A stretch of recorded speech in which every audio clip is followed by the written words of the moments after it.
ચાલો એક એવા સંગીતની વાત કરીએ જે ફક્ત સંગીત નથી પણ એક આખી જીવનયાત્રા છે.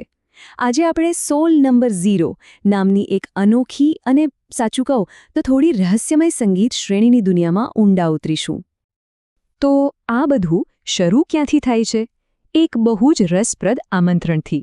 થોડા સમય માટે પૃથ્વીથી દૂર થઈ જાઓ. અને બસ આ જ વિચાર આપણી આજની સફરનો પાયો છે.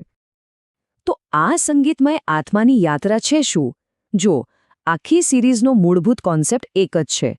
એક આત્મા, એક જીવન જે વારંવાર અલગ અલગ રીતે જીવવામાં આવે છે. ચાલો આને જરા ઊંડાણથી સમજીએ. અને આ યાત્રા કેટલી મોટી છે ખબર છે? દરેક આલ્બમમાં પૂરા 40 ગીતો છે. પણ અહીંયા જ ટ્વિસ્ટ છે. આ 40 અલગ અલગ ગીતો નથી, પણ એક જ જીવનયાત્રાના 40 અલગ અલગ વર્ઝન છે. 40 અલગ અલગ પડછાયા છે. અહીંયા જ તો આખો ખેલ છે. આ પુનરાવર્તન એકદમ ગજબનો વિરોધાભાસ ઊભો કરે છે. એક તરફ એવું લાગે છે કે કંઈ જ બદલાતું નથી, અને છતાં બધું જ બદલાઈ જાય છે. આ જ તણાવ આ સંગીતનું હૃદય છે. તો આ લૂપ કેવું દેખાય છે? વેલ, અમુક વસ્તુઓ તો એકદમ ફિક્સ છે. ક્યારેય નથી બદલાતી. દિવસ એનો એ જ રહે છે, ઓરડો પણ એ જ, ગીત પણ એ જ, અને વગાડનારું બેન્ડ પણ એનું એ જ. બધું જ સ્થિર. પણ ખરી મજા તો આ સ્થિરતાની અંદર જ છુપાયેલી છે. ગીતની ગોઠવણમાં, વાદ્યોમાં, અવાજમાં, સૂરમાં અને ટાઈમિંગમાં એટલા સૂક્ષ્મ ફેરફારો થાય છે કે દરેક પુનરાવર્તન એકદમ નવો અને અનોખો અનુભવ બની જાય છે. તો આ બધું વારંવાર સાંભળવાથી થાય શું? સોર્સ કહે છે કે પુનરાવર્તન એક સમાધિ બની જાય છે, અને એ સમાધિ જ શિક્ષણ બની જાય છે. મતલબ કે સાંભળવાનો અનુભવ જ જ્ઞાનમાં પલટાઈ જાય છે. ઓકે, તો આટલો ઊંડો વિચાર છે, પણ એને રજૂ કઈ રીતે કર્યો છે? આખી સિરીઝ છે ને એ 2 અલગ અલગ દુનિયામાં વહેંચાયેલી છે, 2 પ્રકારના એલ્બમ્સ દ્વારા.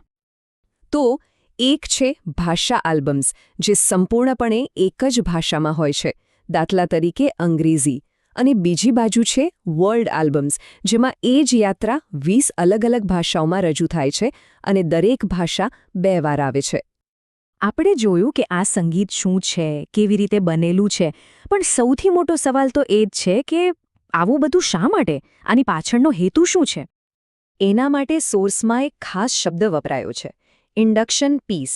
આનો સીધો મતલબ એ છે કે આ આલ્બમ્સ માત્ર સાંભળવા માટે નથી, પણ એનો મુખ્ય હેતુ જાગૃતિની ઊંડી અવસ્થાઓમાં લઈ જવા માટેના એક દરવાજા તરીકે કામ કરવાનો છે.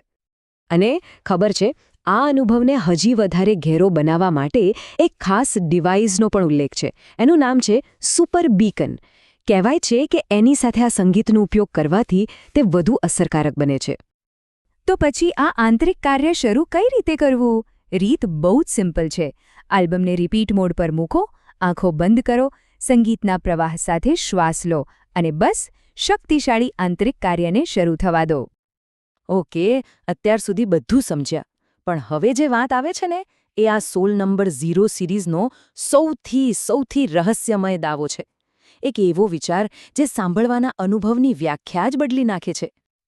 વાત એમ છે કે આ એવું સંગીત છે જેને આપણે માત્ર સાંભળતા નથી, પણ એ સંગીત આપણને પાછું સાંભળે છે.